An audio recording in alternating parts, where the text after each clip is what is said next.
Assalamualaikum warahmatullahi wabarakatuh. Salam semuanya. Ketemu lagi sama Kak Ari. Nah, hari ini Kak Ari ada di NASA Valley. Siapa yang kangen sama NASA Valley? Nah, hari ini Kak Ari kedatangan satu orang tamu spesial. Profesinya itu sebagai petani. Nah, petani biasanya kan identik sama topi caping. Terus kaosnya kaos oblong, pakai celana pangsi, sama bawa cangkul. Nah, kita lihat nih ya, bentar lagi kayaknya orangnya mau datang nih. Kita lihat, apakah benar petani itu seperti itu? Nah, kita lihat, yang mudah-mudahan orangnya udah datang nih. Ah, itu dia tuh, kayaknya orangnya udah datang. Yuk, yuk, yuk.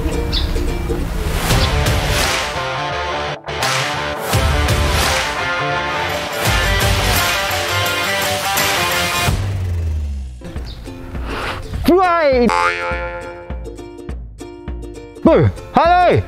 Apa kabar, bro? Assalamualaikum. Waalaikumsalam. Woi. Mas, ini dia nih ya.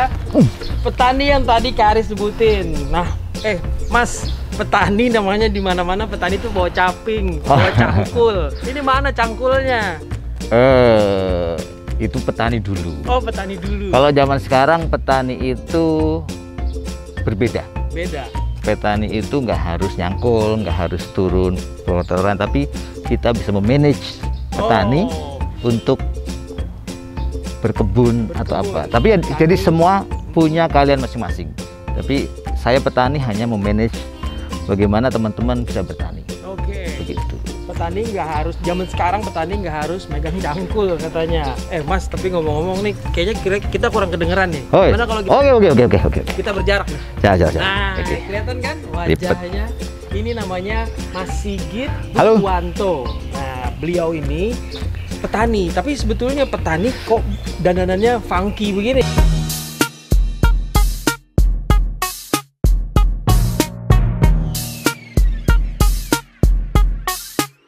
Ya gitu, keren banget nih. Masa petani ada yang kayak gini sebetulnya? Nah, kita mau tanya dulu Mas, sebetulnya profesi Mas Sigit nih sebenarnya apa sih? Profesi saya lumayan banyak. Saya sebenarnya wartawan, saya YouTuber, saya punya store, saya punya tour and travel, saya punya kebun durian. Kebun durian. Yes, saya petaninya di kebun durian. Petaninya lebih ke Perkebunan durian. Nah, tuh. Dan kita mau ngapain Mas? Kita menanam durian. Bagaimana menanam durian? Nanti kita cerita tentang varietas durian di Indonesia. Durian itu banyak hal tentang durian yang kalau dikupas mendalam itu sebenarnya menarik. Jadi nanti kalau kalian sudah masuk, nanti kalian mau makan durian, nih bibitnya dari Mas Sigit ini nih ya. Nah, yuk kita jalan-jalan sama Mas Sigit yuk ke dalam. Mas, Mas, tapi kalau jalan kayaknya capek nih. Mending naik mobil aja nih, mobil Mas Sigit, ya nggak? Keren loh mobilnya segitiga. Segitiga. Iya dong. Tapi dari bambu bukan enggak. Ini mobil teman, jadi iya. Mobil teman. Dalam bisnis itu kita harus punya relasi. Jadi untuk menjadi kaya butuh relasi. Butuh relasi. Dan relasi itu harus lebih kaya gitu. Itu dia. Kita jalan aja. Relasi, Yuk. jalan. Oke, nah ini tadi Mas Sigit udah bawa beberapa jenis durian ya Mas ya, ke NV. Nah kita mau tanam di NV jenis-jenis itu. Yuk kita lihat apa aja jenis-jenisnya. Jadi kita bawa berapa durian? Ini durian musangking. Ini musangking. Wah, ini yang paling mahal nih. Ya, paling mahal ini musangking. Musangking juga. Musangking. Ini masih musangking. Musangking juga. Ini cumasi. Cumasi. Beda nih ya. Beda. Cumasi. Nah, dari itu juga beda kan dari daunnya. Daunnya beda ya. Oh iya, ini tuh ini dari Bangka Belitung. Bangka Belitung. Bangka, Pulau Bangka. Oke. MK. Kalau ini saya juga lupa. Kalau nggak salah ini super tembaga. Super tembaga. Dari Bangka juga. Ini semua unggulan. Unggulan, ini semua durian unggulan. Nanti sekitar 3 tahun kita tanam, dia akan berbuah. Akan berbuah. Oke. Nah ini pertanyaan nih Mas nih. Kalau durian ini, pohon durian ini bisa ditanam di tanah ketinggian berapa? Sebaiknya itu di bawah 700 dpl. Di bawah 700 dpl. Ya, kalau puncak jangan tanam. Puncak jangan tanam. Terlalu tinggi, 1200 itu terlalu tinggi. 700 dpl. Oke, nah ini harus suhunya bagaimana? Ada suhu tertentu? Enggak lah, punya di bawah 700 itu paling nggak bagusnya itu tanahnya agak miring. Tapi kalau nggak Kalau rata kayak gini yang penting irigasinya. Irigasinya. Ya, Oke. Jangan tergenang air. Jangan tergenang air. Oke. Ini kita mau tanam semua ini, nanti kita tanam di NV. Nanti kalau ada 3 atau 4 tahun lagi baru akan besar ya Mas ya. Besar dan akan berbuah. Nah ya. Oh yang itu. Ini musangking nih berarti. Oke, musangking. Saya bawa. Nah, ini pajakan nih, musangking. Ya, Plastiknya kita lepas dulu. Biar cepat pertumbuhan akarnya. Oke. Wah, ini udah digali sama Pak Jaka, tinggal dimasukin, ditanam. Oke. Wah, ini udah sama pupuknya ya Mas ya berarti ya. Oke. Jadi pupuknya itu pupuk organik. Pupuk organik. Ya. Oke, bismillah. Bismillahirrahmanirrahim. Mantap. Nah, akhirnya megang cangkul juga nih. Dan pegang handphone tetap. Oh, tetap megang handphone. Oke. Nah, Masih bisa nyangkul tetap. masih bisa nyangkul. Namanya petani. Itu basic kayaknya ya. Hobi. Oh, hobi. Petani itu hobi. Oke. Ini tadi ini duriannya musangking ya, Musangking. Mas. Musangking nih yang paling mahal. Kalau harganya berapa kira-kira, Mas? Ini satu buah 1 juta. 1 buah 1 juta. Wow. Bibitnya dikasih sama Pak Sigit, Mas Sigit. Ada 6 bibit ya tadi. Ada musangking 3, terus ada lagi dari Bangka ya Mas Sigit tadi ya. Sama satu lagi apa tadi, tembaga? Super tembaga. Nah, itu dia nanti ya. Mudah-mudahan bisa berbuah di NV. Nanti kalau kalian datang ke sekolah ke NV sudah ada buahnya. Nah, bisa dinikmatin ya nggak? Betul. Mantap. Terima kasih Mas Sigit. Ya. A few moments later. Oke. Nah, Mas Sigit, ini kita sambil menunggu nih, kondisinya sekarang sedang hujan. Nah, tapi sambil menunggu hujan kita ngobrol-ngobrol dulu sama Mas Sigit nih ya. Bagaimana sih profesi wartawan itu bisa menunjang ke semua hal yang tadi disebutkan, Mas? Sangat menunjang ya, kalau basic saya kan awal semua bisnis itu dari YouTube. YouTube berkembang menjadi unit-unit usaha itu. Oke. Jadi saya wartawan, saya menguasai teknik kamera, teknik wartawan, teknik editing dan lain itu basic harus kuasain. Yang kedua adalah saya punya relasi yang bisa menjadi relasi itulah menjadi partner akhirnya. Partner bisnis. Oke. Semua dari wartawan. Dia terkoneksi wartawan, bikin YouTube, dari YouTube itu ketemu yang lain, dari kalian YouTube pun saya bikin juga dari karena profesi jadi pemuda. Oke, itu memudahkan semuanya, akhirnya menjadi profesi yang sekarang banyak ini ya Mas ya. Jadi sekarang fokusnya itu adalah traveler durian traveler. Nah ini kita mau bahas tentang duriannya itu nih. Nah ini durian ini kan sebenarnya mau tanya dulu nih, durian itu buah khas Indonesia bukan sih? Durian itu bisa dikatakan khas Indonesia, iya, karena itu berasal dari Asia Tenggara. Asia Tenggara. Dari Thailand, Filipina, Indonesia, Malaysia. Oke. Aslinya dari situ. Aslinya tapi dari kalau situ. konon katanya, saya juga karena saya cuma awalnya paling banyak itu di daerah Kalimantan yang banyak sekali varietasnya di Kalimantan. Banyak varietasnya di Kalimantan. Jadi konon katanya itu awal mulanya asalnya dari Kalimantan, Pulau Kalimantan. Kecintaan awalnya dari Mas Sigit sendiri bisa sampai akhirnya mencintai si durian itu gitu loh.